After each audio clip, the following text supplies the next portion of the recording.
उदयपुर के bar association के महासचिव राजेश शर्मा ने अपनी ही कमेटी के खिलाफ मोर्चा खोल दिया है।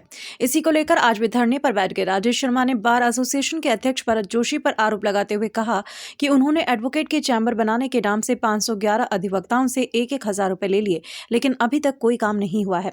उन्होंने ये भी कहा कि ये पैसा या तो बैंक में जमा करना चाहिए, लेकिन वो भी नहीं कराया और अपने पास ही नकद रखा हुआ है। शर्मा ने मांग की है कि जब चैम्बर नहीं बन रहे हैं तो जिन अधिवक्ताओं ने 1,000 रुपए जमा कर रखे हैं वो उन्हें लौटा दिए जाएं। देखिए, महात्मा गांधी हमारे राष्ट्रपिता है और उन्होंने जो बातें कही है कि कोई बातें अगर अपनी नहीं माने और आप अगर जनतंत्र में किसी के प्रजाहित की बात कर रहे हैं और एक विशेष वर्ग अगर आपकी बात नहीं मान रहा है तो आपको फिर आमरण अनशन पे आना पड़ता है अपनी सच बात मनाने के लिए। इसलिए सत्याग्रह कर रहा हूँ। क्या बात ऐसी हो गई जब अपने ही कार्यकारिणी के अध्यक्ष के खिलाफ बैठना पड़ा रोड पर, सड़क पर? देखिए, मेरा कार्यकारिणी से मेरा कोई विरोध नहीं है। कहे कार्यकारिणी से मेरा कोई विरोध नहीं है। हमारे जो अध्यक्ष महोदय हैं उनकी थोड़ी सी हठधर्मिता की वजह से मुझे यहाँ आना पड़ रहा है कि आप देखिए कि जब चैम्बर निर्माण समिति और जब सबने डिसाइड किया था कि चैम्बर बन रहे हैं यहाँ पे, तो 512 अधिवक्ताओं के आवेदन आए। 512 अधिवक्ताओं ने, आप देखिए आवेदन का शुल्क वैसे हिसाब से 100 रुपये ही है, 100 रुपये के हिसाब से ही पैसे लेने थे, लेकिन फिर भी 1100 रुपये लिए। इस हिसाब से 512 के हुए करीब आप देखिए कि 5,12,000 के आसपास ऊपर पड़े हुए हैं। मैंने ये कहा कि अब जब चैम्बर बन नहीं रहे हैं और कुछ हो नहीं रहा है और वहाँ कोर्ट भी प्रस्तावित हो गई है, मतलब बलीचा में, ऐसी कन्फ्यूजन की स्थिति में सारे एडवोकेट आगे पीछे हो रहे हैं और अभी चैम्बर बन ही नहीं। जो चैम्बर निर्माण समिति बनी है वो भी अपना कोई ठोस प्रस्ताव नहीं दे पाई है कि उन्होंने इस पूरे वर्ष में कुछ किया हो। इस बीच में, और सबसे बड़ी बात आप देखिए कि मैं इस न्यूज़ चैनल का पैसा कैश पड़ा है। मैंने अध्यक्ष महोदय से ये भी कहा कि आप पैसा एफडी करा दीजिए या बैंक अकाउंट में डाल दीजिए, अधिवक्ताओं का मेहनत का पैसा है, पर आप देखिए कि ये रिलीज़ नहीं किया जा रहा है, तो ये गलत बात है ना सर। नहीं, देखिए आपको एक चीज़ बता दूं मैं कि साल भर काम किया, आगे भी हम साथ में हैं, उनसे कोई मेरे विवाद नहीं है, वैचारिक मतभेद है, उनसे वैचारिक मेरे मतभेद है। अब हमारा कार्यकाल समाप्त होने वाला है। आप देखिए कि वो 5,12,000 जो कैश रख रखा है, कैश क्यों रख रखा है?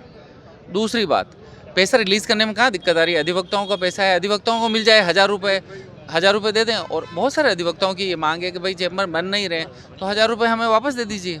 वहीं इस मामले में दूसरी ओर बार एसोसिएशन के अध्यक्ष भरत जोशी ने कहा कि अभी हाल ही में बार एसोसिएशन के चुनाव होने हैं। इसी को लेकर शर्मा अपनी राजनीति कर रहे हैं। कमेटी द्वारा इस संदर्भ में 10 दिसंबर को मीटिंग रखना प्रस्तावित था, तो ऐसे में उन्हें 10 तारीख का इंतजार करना था। और रही बात पैसों की, तो सभी अधिवक्ताओं का पैसा सुरक्षित है। अभी तक किसी भी अधिवक्ता ने पैसे वापस लेने के लिए किसी भी तरह का आवेदन नहीं किया है।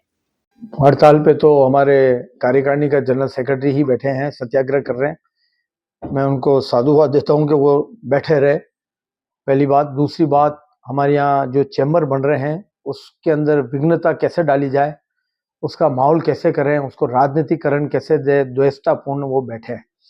दूसरी बात, बहुत ही सीनियर हमारी एक कमेटी, चैम्बर कमेटी बनी है। उस चैम्बर कमेटी में हमारे देवड़ा साहब चेयरमैन हैं, वाइस चेयरमैन हमारे क्या नाम है, हेमंत जी जोशी हैं, ब्रजेंद्र जी सेठ फाइनेंस सेक्रेटरी, और कार्यकारिणी के गोपाल सिंह जी हैं, सुरेंद्र सिंह जी हैं, अपने कई नए सत्येंद्र साकला साहब, वो सब कमेटी के मेंबर्स हैं।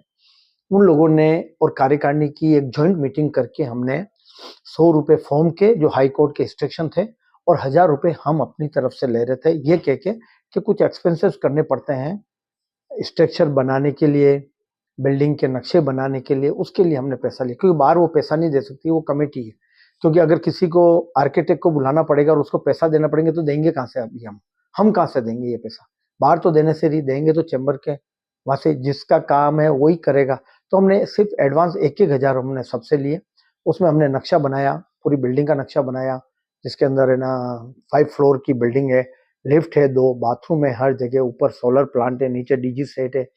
तो उसके अंदर हमने नक्शे वाले को 60,000 रुपये दे, बाकी का सारा पैसा पड़ा हुआ है। मैं आपको एक छोटे, जिस दिन मीटिंग हुई हमारे जनरल सेक्रेटरी खुद उसमें थे, उनकी खुद की सहमति थी कि 1,000 रुपये एक्स्ट्रा एक्सपेंसेस के चाहिए थे। कार्यकारिणी के लोग थे, उस समय आपने विरोध नहीं किया। सिर्फ इलेक्शन आने के बाद, ये कमेटी हमारी जनवरी में ही बन चुकी थी, जनवरी या फरवरी। आप 10-11 महीने निकाल लेते हो और एक चुनावी स्टैंड देख के और आप बैठ जाते हो कि आप पैसा दो, पहली बात। दूसरी बात, अभी तक यहाँ कोई भी एप्लीकेशन पैसे लेने के लिए नहीं आई, एक भी प्रार्थना पत्र नहीं आया, न कोई व्यक्तिगत हमसे संपर्क किया। पैसा उनका सुरक्षित है। आज के टाइम में सिर्फ एक चुनावी स्टैंड और द्वेषतापूर्ण ये कार्रवाई की जा रही है।